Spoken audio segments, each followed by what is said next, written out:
Amid the many celebrations last Christmas Eve in various places by different persons, there was one in New York City, not like any other anywhere. A company of men, women and children went together just after the evening service in their church, and standing around the tomb of the author of A Visit from St. Nicholas, recited together the words of the poem which we all know so well and love so dearly. Dr. Clement Seymour, who wrote the poem, never expected that he would be remembered by it. If he expected to be famous at all as a writer, he thought it would be because of the Hebrew dictionary that he wrote. He was born in a house near Chelsea Square, New York City, in 1781, and he lived there all his life. It was a great big house with fireplaces in it, just the house to be living in on Christmas Eve. Dr. Moore had children.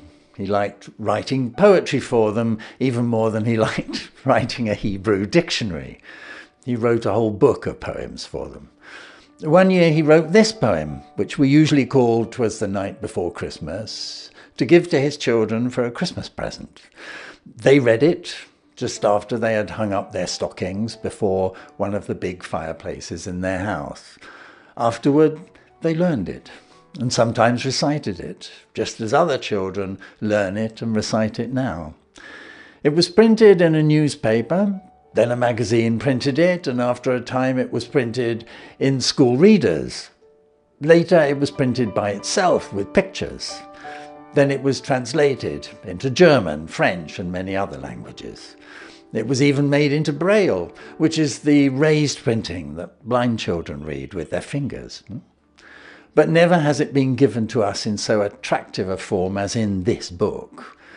It has happened that almost all the children in the world know this poem. How few of them know any Hebrew.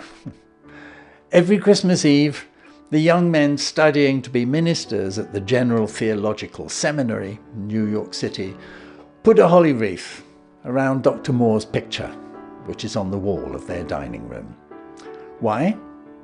Because he gave the ground on which the General Theological Seminary stands? Because he wrote a Hebrew dictionary? No.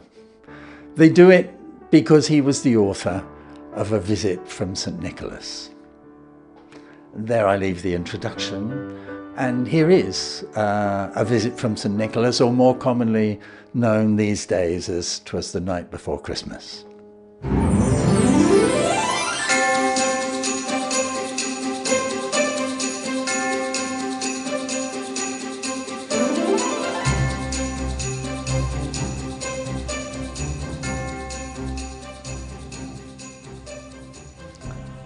'Twas the night before Christmas, when all through the house not a creature was stirring, not even a mouse.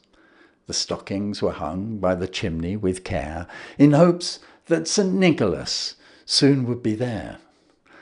The children were nestled all snug in their beds, while visions of sugar plums danced in their heads. And Mamma in her kerchief and I in my cap had just settled our brains for a long winter's nap. When out on the lawn there arose such a clatter, I sprang from my bed to see what was the matter. Away to the window I flew, like a flash, tore open the shutters and threw up the sash.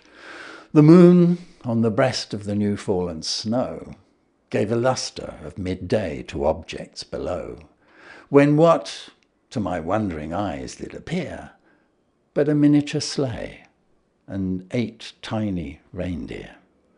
With a little old driver, so lively and quick, I knew in a moment he must be St. Nick. More rapid than eagles his coursers they came, and he whistled and shouted and called them by name. Now Dasher, now Dancer, now Prancer and Vixen, on Comet, on Cupid, on Donner and Blitzen, to the top of the porch, to the top of the wall, now dash away, dash away, dash away all.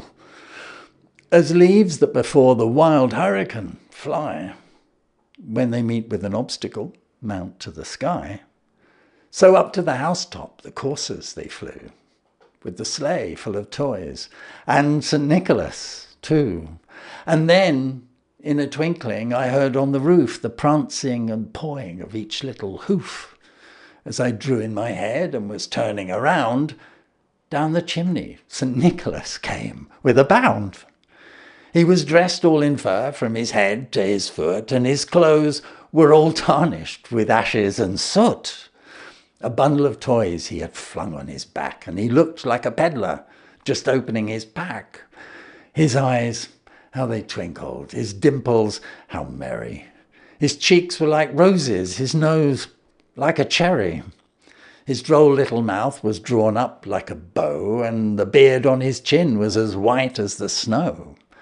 The stump of a pipe he held tight in his teeth, and the smoke, it encircled his head like a wreath. He had a broad face and a little round belly that shook when he laughed like a bowl full of jelly. He was chubby and plump, a right jolly old elf, and I laughed when I saw him, in spite of myself. A wink of his eye and a twist of his head soon gave me to know I had nothing to dread.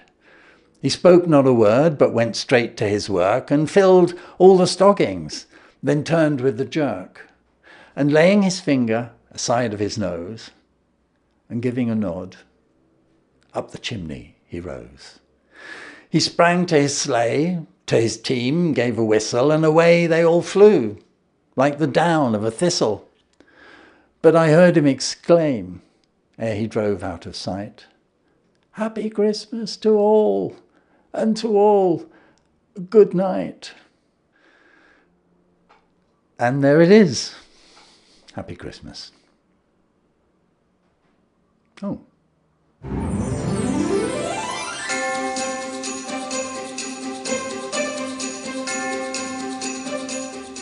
If you're enjoying these readings, please consider subscribing to the channel. It really does help a lot.